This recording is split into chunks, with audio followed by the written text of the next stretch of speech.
Me encuentro en estas frías aguas del norte de León, al lado de un río, a la ribera, donde vamos a hablar de los helechos, que son unas plantas muy antiguas, pertenecientes al grupo de los pteridófitos, plantas criptógamas. Os voy a explicar su estructura. Aquí, como veis, el helecho está anclado al suelo, al sustrato, con una parte que se llama rizoma. Después el helecho construye lo que podríamos comparar con un pequeño tallo que sujeta la planta al sustrato. Y después encontramos esta estructura que es la típica más común, que se llama fronde. Y en el fronde es donde esta planta realiza la fotosíntesis, este evento tan crucial en la naturaleza, captando dióxido de carbono, utilizando el agua y los recursos que proporciona el suelo para producir esa preciada energía que le permite a la planta funcionar y liberar el oxígeno a la atmósfera. Si nos fijamos en esta planta que tenemos aquí, en la parte trasera a estos frondes, a estas pinnas, encontramos los soros, que son las estructuras reproductoras de la planta, donde encuentra las esporas, que a continuación la liberará al suelo para dar lugar a una nueva planta. Como veis, me encuentro en un río, en un sitio húmedo, donde el agua fluye, donde la humedad es prácticamente el factor abiótico clave que necesitan estas plantas para poder prosperar. Por lo tanto, la ecología de los helechos está arraigada a lugares húmedos, zonas húmedas. Y por supuesto, y no menos importante, debo decir que tengo ante mis manos un fósil viviente. ¿Por qué un fósil viviente? Porque estas plantas han permanecido aquí desde el Carbonífero, que es el lugar donde nos encontramos la mayor cantidad de helechos prácticamente de España. El Carbonífero se remonta a unos 300 millones de años. Por lo tanto, fósil viviente.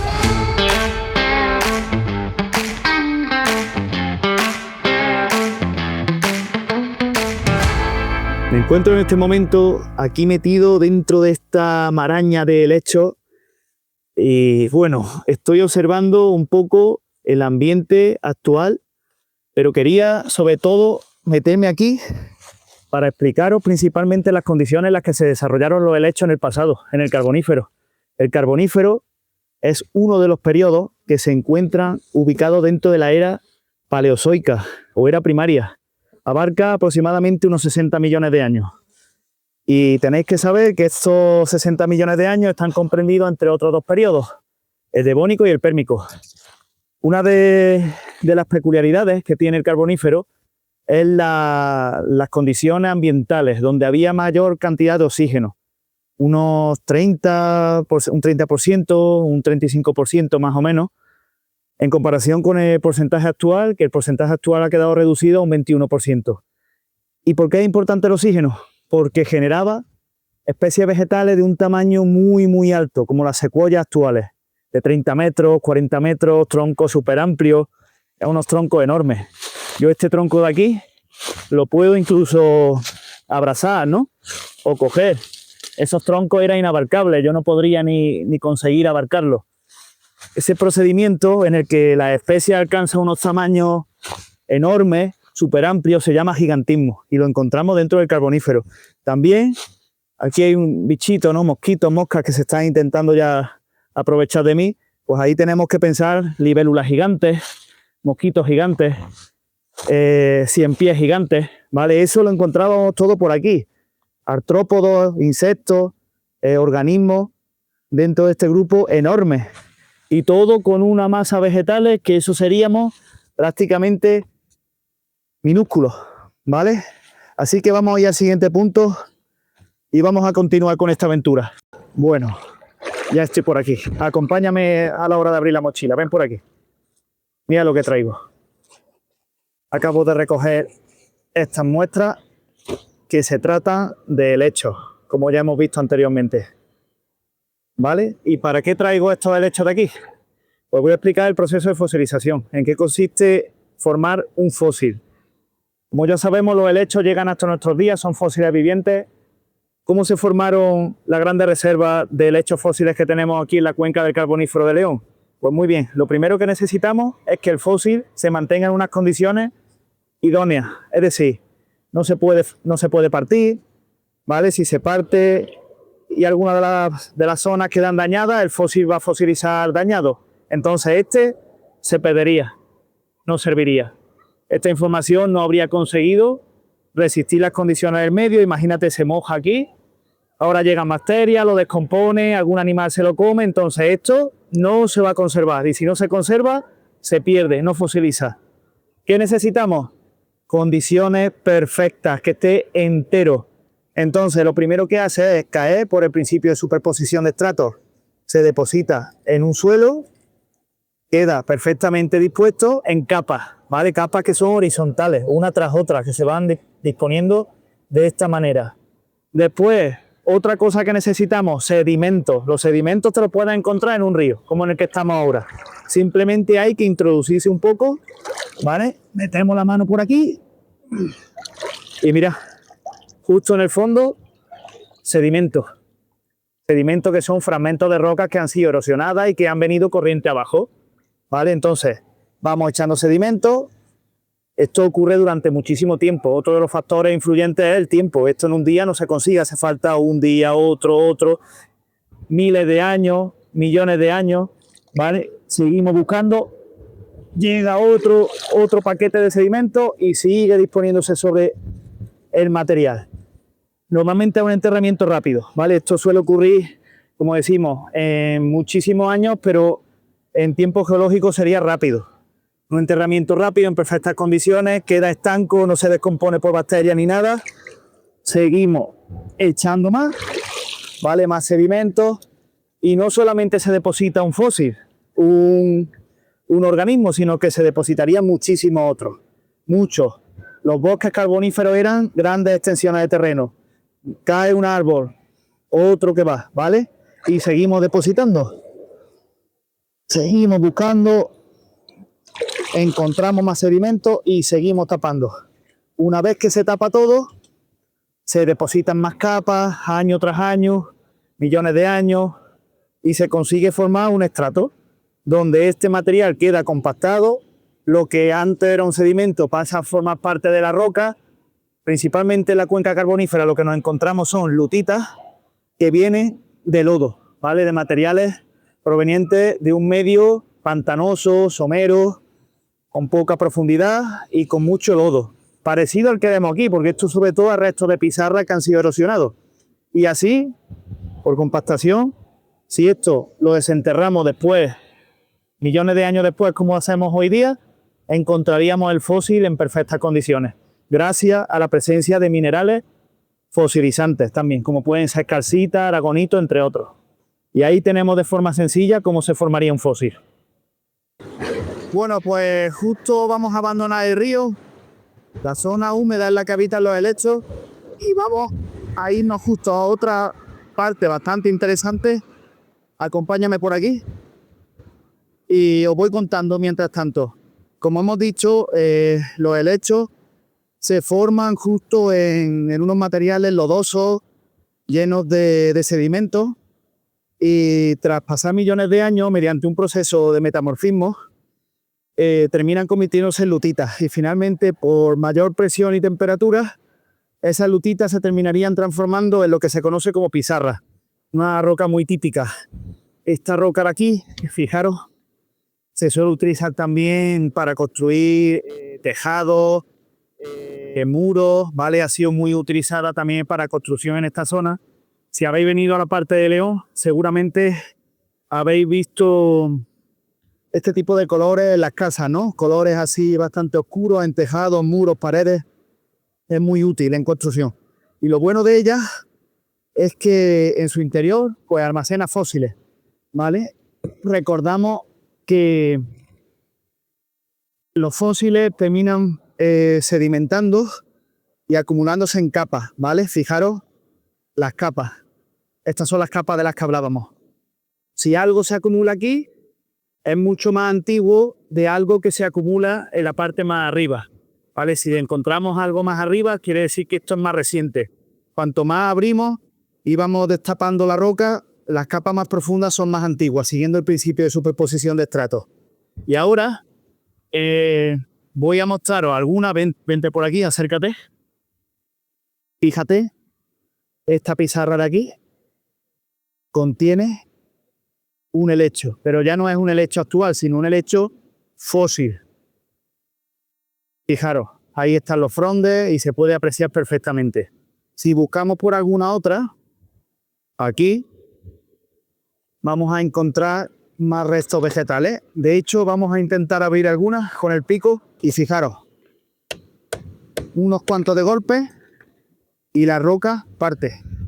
Y aquí se pueden apreciar perfectamente restos de troncos, algunos frondes, ¿vale?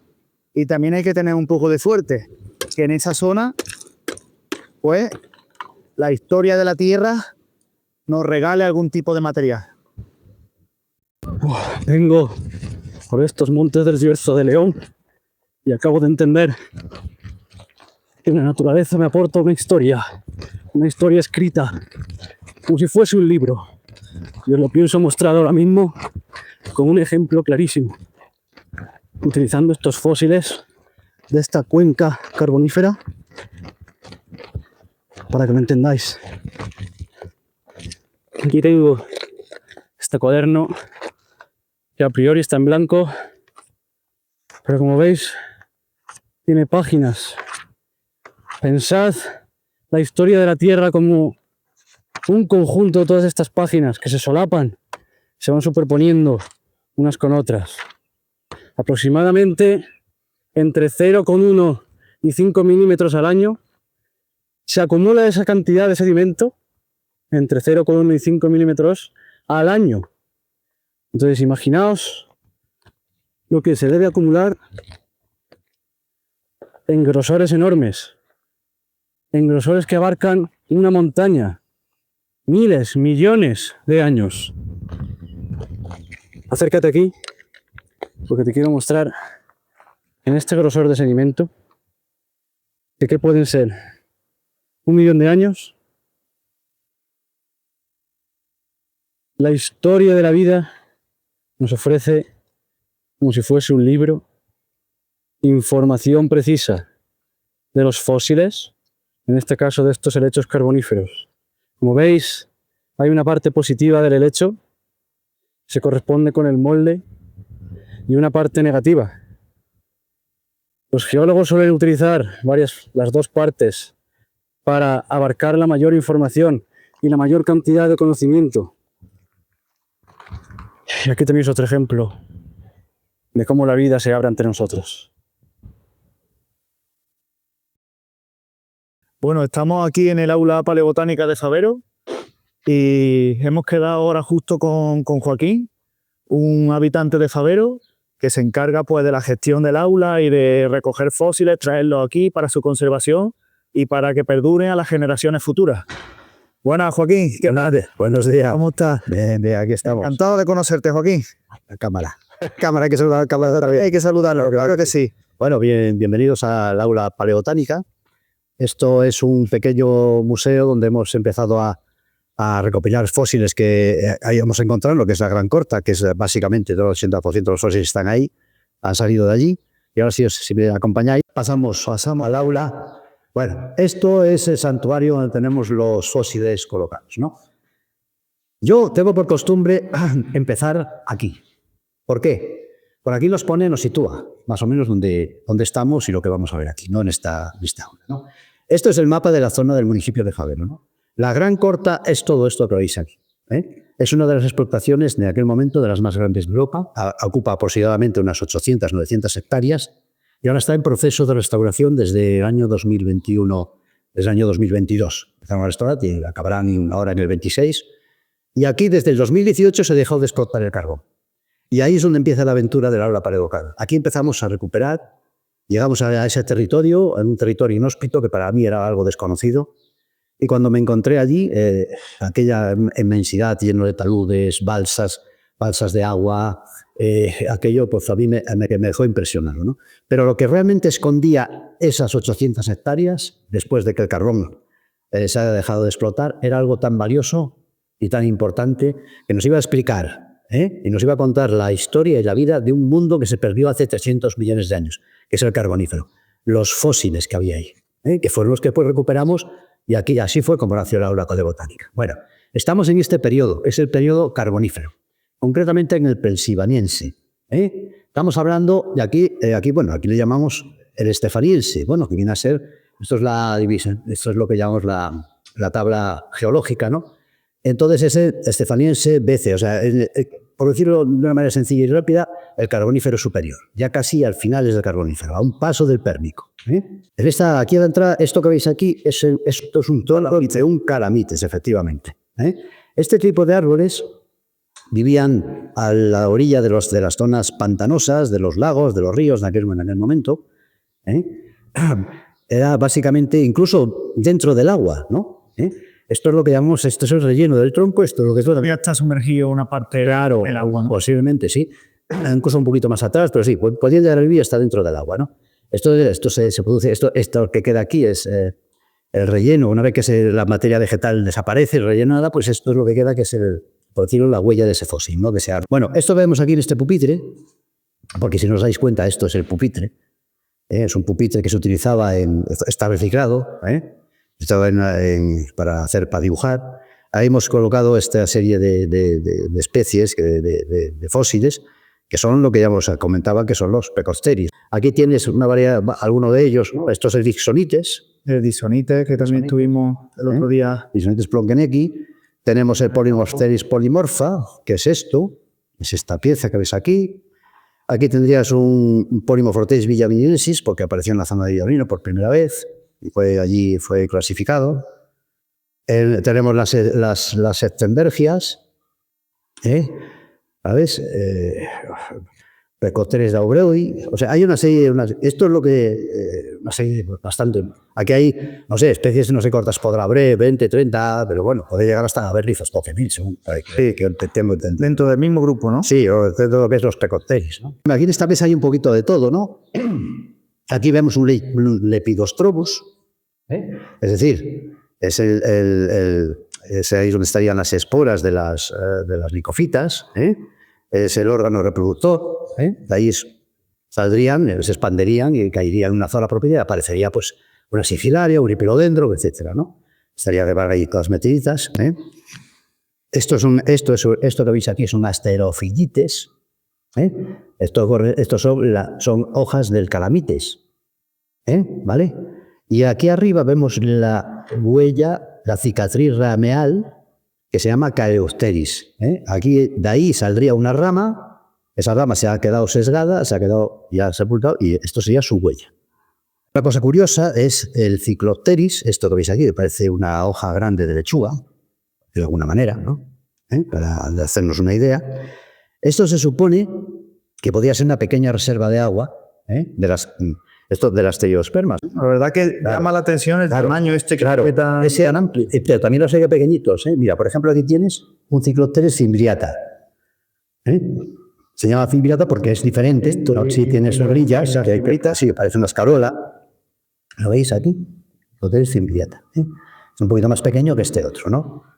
Y esto es una aflebia. Una aflebia.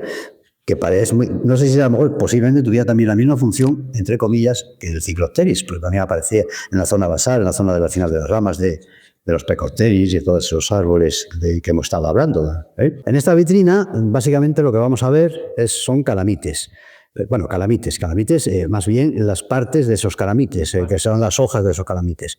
Aquí veis en esta preciosidad de pieza, donde se ven ahí las anularias, con esos coloridos, con esas oxidaciones producidas por el hierro que contiene la piedra. Y después también los órganos reproductores de esos calamites, como puede ser la paleostacha, que veis ahí, que parece está alargada, esa pieza alargada que se bifurca en dos, ahí enfrente, y la macrostacha, que está un poquito más por debajo, al lado de esas anularias. Esos son órganos reproductores de los calamites. Sería donde estarían las esporas, ¿no? Que después darían lugar a un calamites, ¿no? Ahí vemos también otro ejemplo muy bueno, muy bonito, muy buena, sí, una buena pieza donde se define muy bien cómo son las alunarias, ¿no? Y encima tenemos el asterofillites, que también forma parte, es una hoja también, son hojas también de los calamites, a lo mismo que las alunarias. Aquí enfrente veis ese cuadro que veis aquí, donde describe más o menos las partes del calamites y lo que acabamos de ver ahora. Y aquí ya pegamos el salto que hablaba yo al principio, cualitativo, sobre todo cuantitativo, cualitativo, del desarrollo de las especies vegetales. Aquí empieza a aparecer, estos son los pteridospermes, aquí aparecen las semillas. Estas especies de helechos arborescentes, por decirlo de alguna forma, que son falsos helechos, realmente no lo son porque se reproducen ya por semillas, todas estas especies ya están extintas, pero a partir de aquí empiezan a desarrollarse el mundo vegetal de una manera bastante más... Eso es lo que conocemos hoy en día también. Efectivamente, podríamos decir que son los tatarabuelos, ¿no?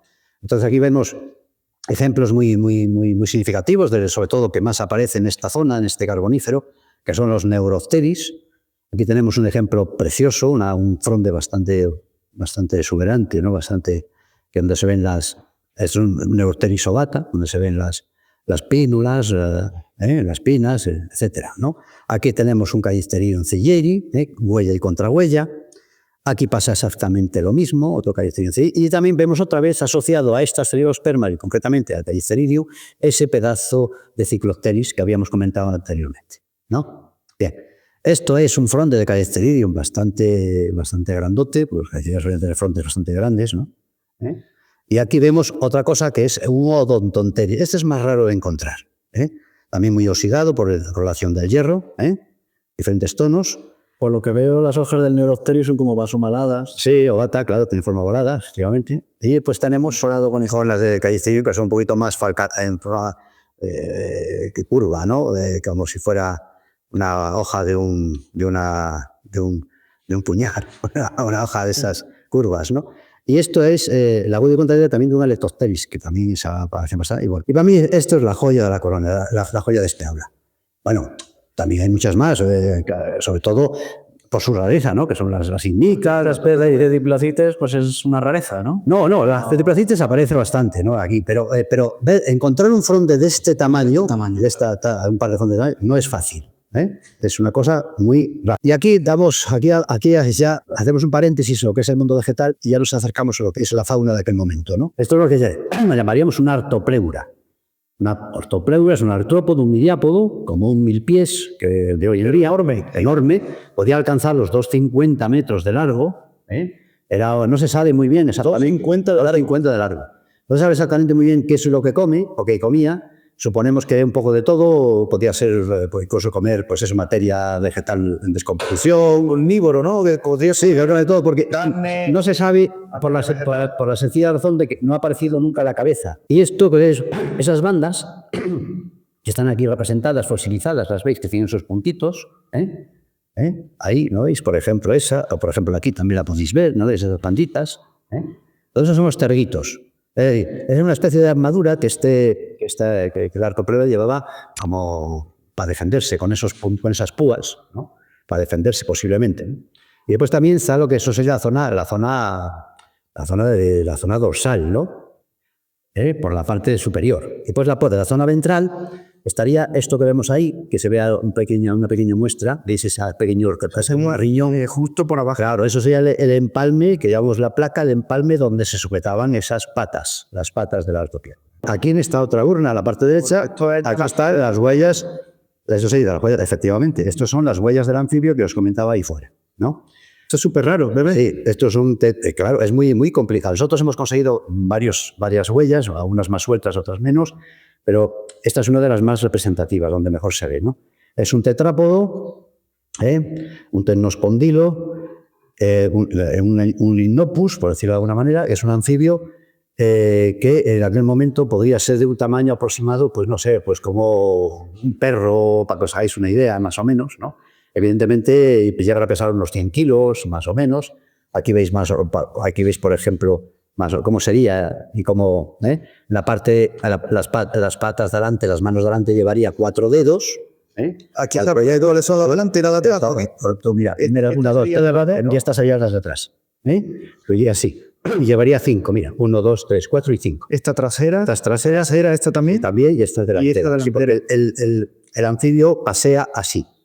muy cerca una pata de la otra. Casi sí, casi solapa. Casi se solapan, efectivamente. Entonces, el paso de este iría en esa dirección, ¿no? Bueno, como más o menos se representa. Y estas fotografías que estoy aquí son fotografías de la Gran Corta, de cómo se explotaba, los taludes. Eso, os vamos a hacer un paréntesis, eso ya no os lo voy a contar. Yo sí que nos lo va a contar mi amigo Titín, que ese sí que controla este tema.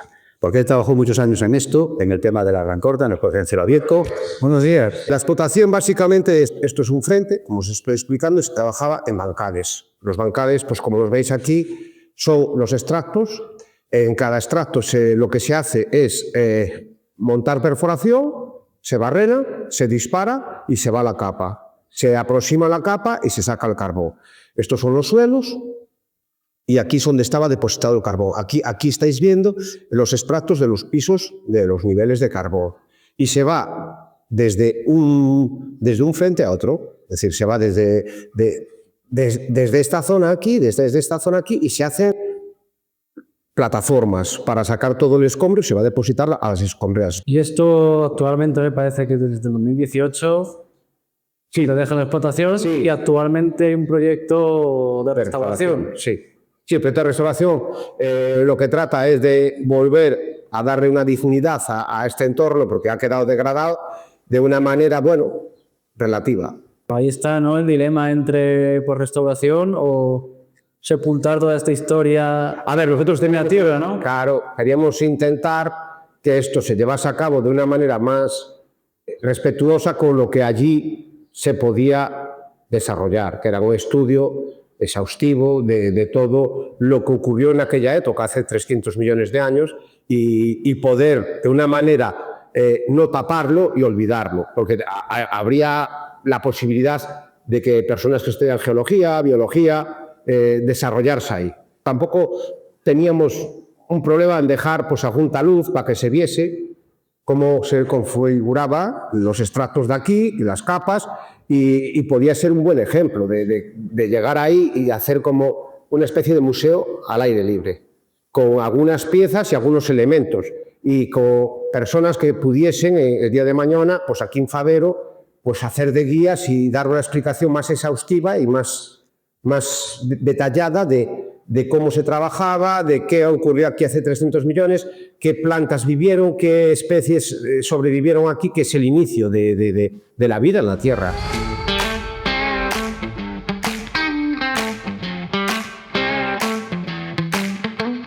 Esto es lo que llamaríamos un sigilodendron, es decir, la parte dicorticada de una sigilaria, de una licofita, que eran unos árboles gigantes que en aquel periodo, el periodo carbonífero, a esto que veis aquí, estas pequeñas hendiduras, son cicatrices foliares. Ahí llevan las hojas metidas. Claro, esto quedaría debajo, esto por encima estaría la otra corteza, la corteza del árbol, y esto tiraría, pues imagínate, podría alcanzar una altura de casi 30-40 metros. La mayor parte del carbón que se ha sacado aquí durante casi 100 años procede de ese tipo de piezas, de vegetales, de las sigilarias y los diplodendron, que eran enormes, eran árboles gigantes, ¿no? Aquí también vais a ver, os enseño, las raíces que sostenían esos árboles, que se llaman estigmarias, ¿no? Aquí veis que esto es el rizoma principal, que sujetaban precisamente esos árboles gigantes, y aquí aparecen las raíces secundarias, pequeños filamentos que se ven aquí, ¿los veis ahí? Más o menos. Claro, hecho es como la raíz. Mira, aquí se ven mejor, ¿ves? Aquí ves que van unidas al rizoma, ¿vale? Entonces esto, imagínate que esto podía tener, pues formaría una malla muy grande para sujetar esos árboles. Esto es una sigilaria. Ah, pues fíjate, esta es una sigilaria Brardí, se llama, ¿no? Una sigilaria Brardí. ¿Ves? Aquí es donde estarían, ahí saldrían las hojas, en esos huecos, que sería, aquí debajo estaría lo que llamamos lo que vistes anteriormente, ¿no? Sí. La parte dicortical, el sigilodendron, que estaría por aquí debajo de esta. Llegamos al final, ¿no?, del aula paleobotánica. Muchas gracias. Nada, agradeceros la visita, la explicación, y esperemos que os vaya pues fenomenal en este proyecto que tenéis entre manos, que es maravilloso. Muchísimas gracias por vuestros buenos deseos, pero realmente los que tenemos que estar agradecidos somos nosotros, por haber venido hasta aquí, habernos agradecido y mostrar el aula al resto del mundo.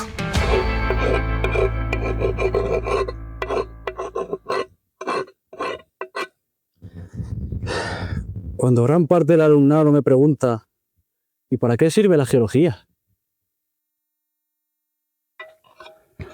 Aquí os muestro un ejemplo de una de las rocas más utilizadas en la historia de la humanidad. Y que bueno, como podéis ver aquí, y como mi profesión indica, sirve para escribir. La pizarra. ¿Sirve solo para escribir la pizarra? Pues no. Y me vais a acompañar y vais a poder comprobar cómo en este pueblo del Bierzo de León las gentes acumulan los materiales en sus puertas, los utilizan para fabricar muros, aislantes de la temperatura tan gélida que puede llegar a hacer aquí en invierno, o incluso lo amontonan de manera ordenada y secuenciada en los tejados. La geología sirve para muchas cosas, y entre ellas, pues aquí podemos ver un ejemplo de cómo utilizamos la roca, en este caso la pizarra, pues para construir, para hacer nuestras edificaciones. Con ella, junto a la pizarra, la cuarcita, el conglomerado, el mármol, el granito que está en nuestras encimeras, todas ellas pues han logrado construir y realzar nuestros hogares y nuestras herramientas que utilizamos día a día para realizar nuestras labores cotidianas. ¿Termina aquí la cosa? Pues no. En estos entornos en el que nos encontramos, en el Bierzo, en los alrededores de Fabero, alberga una historia única en España, una de las mayores explotaciones mineras jamás conocidas en Europa. Minería basada en el carbón. Venimos hablando continuamente de carbonífero, de este periodo tan único en la historia de la Tierra, en la que los helechos fósiles, las plantas, quedaban sepultadas y con su descomposición continua a lo largo de millones de años ha dado lugar a una de las rocas que más relevancia y más importancia ha tenido en la historia de la humanidad, a nivel energético, a nivel social, a nivel de evolución de la sociedad. Y os la vamos a mostrar a continuación.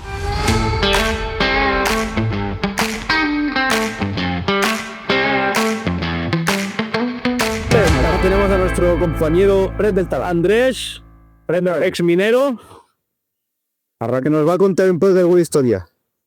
Todo mentiras. Vamos para allá. Alguna vez la contarás. Agacha la cabeza por la piedra, ten cuidado.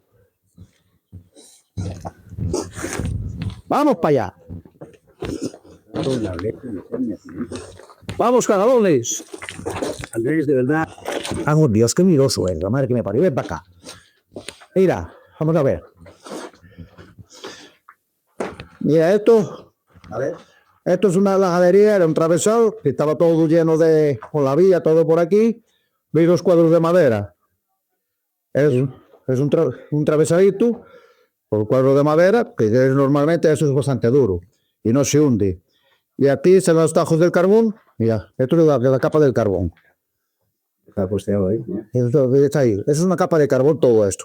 Entonces tú vienes con el martillo de picar, empiezas a picar todo eso para adentro, todo para adentro. Y lo vas sacando y lo vas postando con madera como esa. ¿Cómo se llama? Donde se saca. Esto es la rampa de carbón. Y tú te vas sacando carbón y vas postando con eso, que es esto que hay aquí, mira. Esto que hay aquí. Allá mira, mira, sí, esto falta carbón, todo. Sí, sí. Y está posteado con esos palitos ahí, que es cuando tú tienes que tener mucho cuidado porque se hunde todo. Hecho, claro. Eso luego, cuando vas a unos metros para allá, eso todo se hunde solo. Hay que tener mucho cuidado y vas posteando con palos de esos para adelante y vas comiendo la capa que es esta, mira. Es una capa de carbón. Y es donde están las ratas muchas veces. Mira, te alumbro más, para que veas bien. ¿Alguna historia con las ratas? Las ratas, joder, tú estás picando ahí y tú veas el bocadillín en el pavo. Ahora te das cuenta, la rata viene por otra vez y te lo come. Y si te hace veces que te hacen frente porque quieren comer, porque tienen hambre. Tú suponte esto, tú ahora te metes ahí tumbado Y tienes que estar picando con un martillo de 8 kilos todo el rato. Bien va, bien va, bien va. Y tienes que picar 1 metro para adelante por unos 10 para adelante, para arriba. Y cobras por las chapas que hagas. Si haces 5 chapas, por 5. Si haces 10, por 10, lo que hagas. Si haces 0, pues te quedas sin sueldo. No, si haces 0, te echa paisano para la calle. Porque no le interesa, porque no quiere picadores de 0. Mira, esto es otra chimenea. Esto se da una chimenea por ahí arriba para montar un Panzer. El Panzer es uno que lleva cadenas que va dando vueltas y tú vas picando.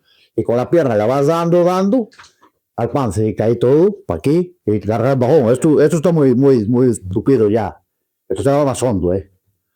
No tenés miedo, que no pasa nada. Hasta que se hunda no pasa nada. Esto es una trabanca. Le llaman trabanca y estos son los postes del cuadro. Esto lo tienes que hacer con un hacho. Un hacho que coges unos palos, lo primero mides con una cuerdina y mides tal. Vienes al palo, luego cortas de abajo y lo mides. Y de aquí a aquí haces esto tienes que enseñarte el minero viejo, que tú no sabes hacerlo. Y luego, claro, que tú tienes que hacer esto, tienes que hacerlo también para que quede con esto. Porque si no, plastilla al medio y rompe. Esto es pino. Y fíjate tú si lleva varios aquí metido, ¿eh? Igual lleva 50 años esto y está como... Y luego esto se pone así para no estropear porque la grilla es pequeña, pero normalmente van en el suelo, todos grandísimos. Y a lo mejor como 6 veces de gordo para que mantenga.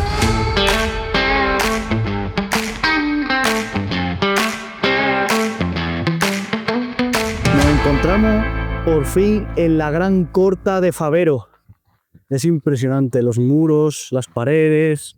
La verdad es que lo primero que me transmite esto es la gran capacidad que tiene el ser humano de impactar en el medio. Una mina principalmente un espacio que sirve para la explotación de un recurso natural normalmente.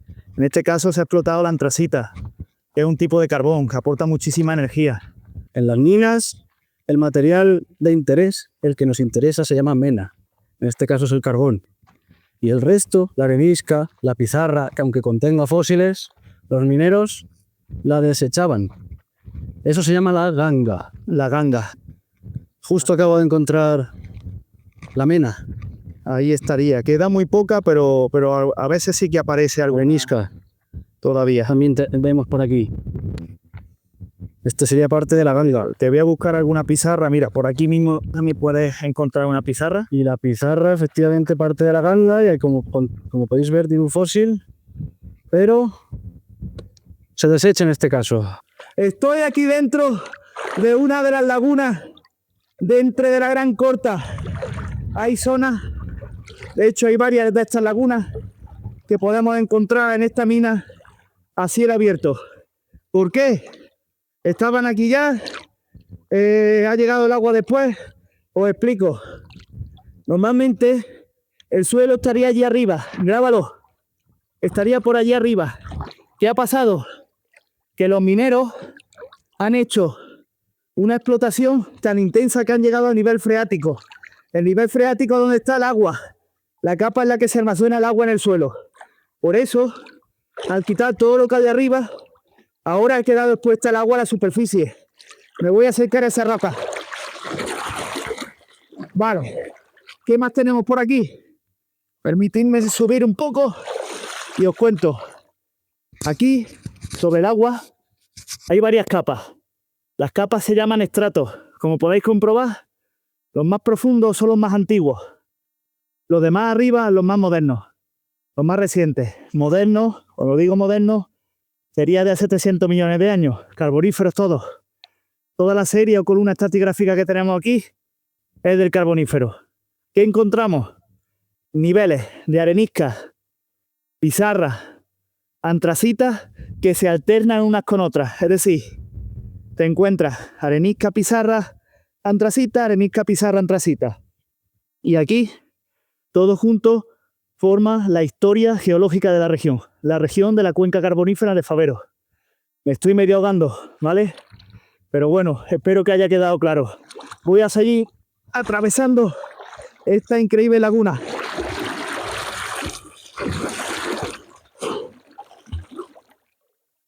En geología, uno de los términos más utilizados es la columna estratigráfica. Ya hemos explicado que un estrato es cada una de esas capas de roca que se superponen unas con otras.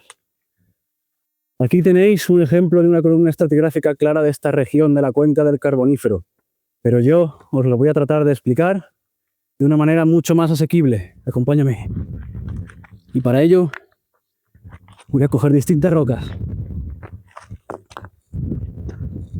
Que como puedo comprobar, hay muchísimas en las escombreras. Vamos a utilizar como base esta roca de arenisca, que como veis tiene unos centímetros de grosor. El grosor que alcanza un estrato dentro de una columna estratigráfica se llama espesor y se puede medir en centímetros y hasta metros de altura. En este caso, el mayor grosor lo representa la arenisca, que es esta roca que tengo aquí. Sedimentaria, es una roca sedimentaria de grano fino, formada por cuarzo, que se puede apreciar a la luz del sol cómo brilla. Pero también albergamos pizarra, que sería la siguiente roca que iría encima. Y como podéis ver, la acabo de partir en láminas. Es una roca metamórfica, laminada, formada por un metamorfismo de grado bajo de lutitas, de lodo. Encima de ella ya vendría la antracita, la roca estrella, usada como carbón, como energía. Pero esta me parece muy gorda por el espesor que tenía. Aquí, en esta mina, representaba nada, desde escasos centímetros, desde 10, 20 hasta 50 centímetros. De ahí la dificultad que tenía el minero a la hora de trabajar dentro de la mina. Tanto nos vamos a quedar con esto. Y después volvería la arenisca en la siguiente parte de la columna estratigráfica. Pizarra, antracita. Y así constantemente, ¿vale? Esto que tenéis ante vosotros es la columna estratigráfica de esta región. Bueno, ahí están los compañeros en el proceso de picado de la roca. Con el cincel, con el pico.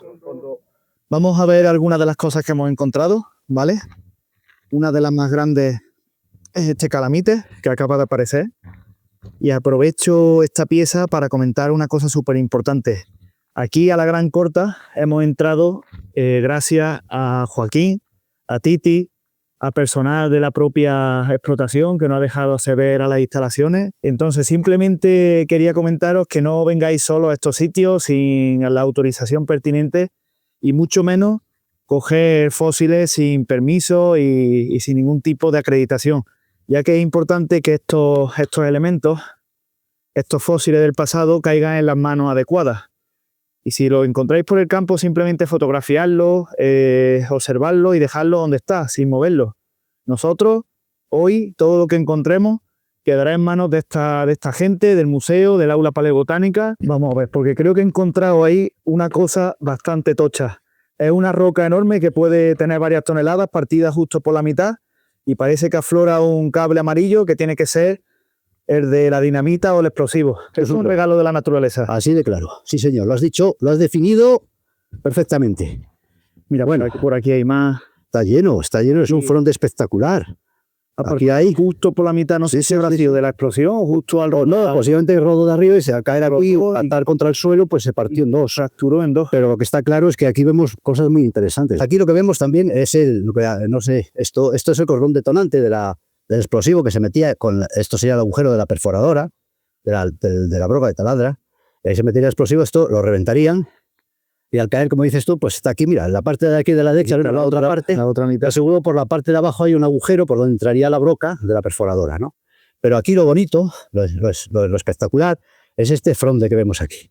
Tanto el positivo como el negativo, los dos, en las dos partes. Una es esta envergia. Y después porque vemos aquí a este lado a la derecha, vemos una flevia también, ¿no? Que está aquí metidita, ¿la veis? Ahí metida una flevia. Suelen crecer. Suelen estar asociadas a los pecopteris y estas cosas, ¿no? Urinopteris neurosteroides, seguramente. Habría que mirarlo bien con la lupa. Parece que hay unos callisteridius, pero tampoco así, por aquí, ¿lo veis?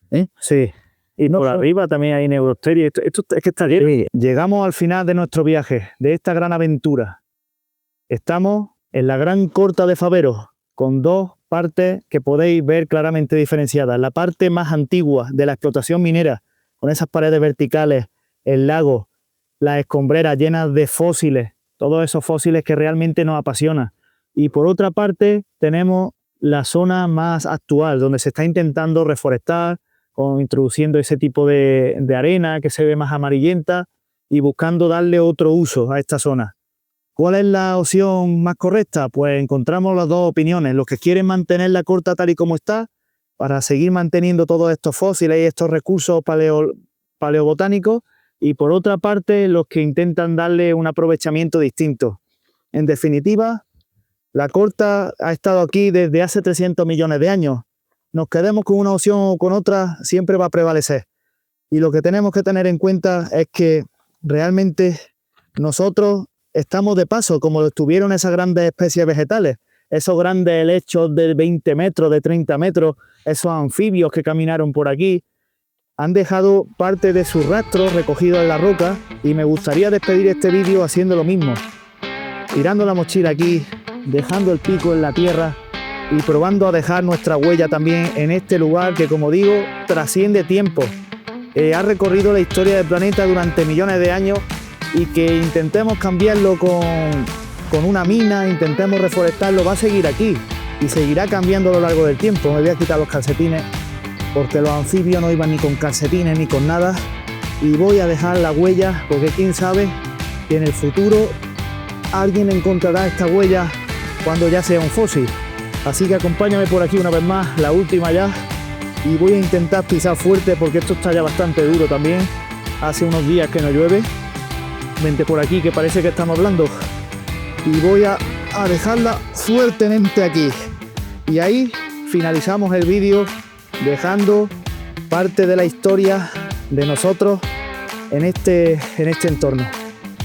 Muchas gracias por vernos y hasta la próxima.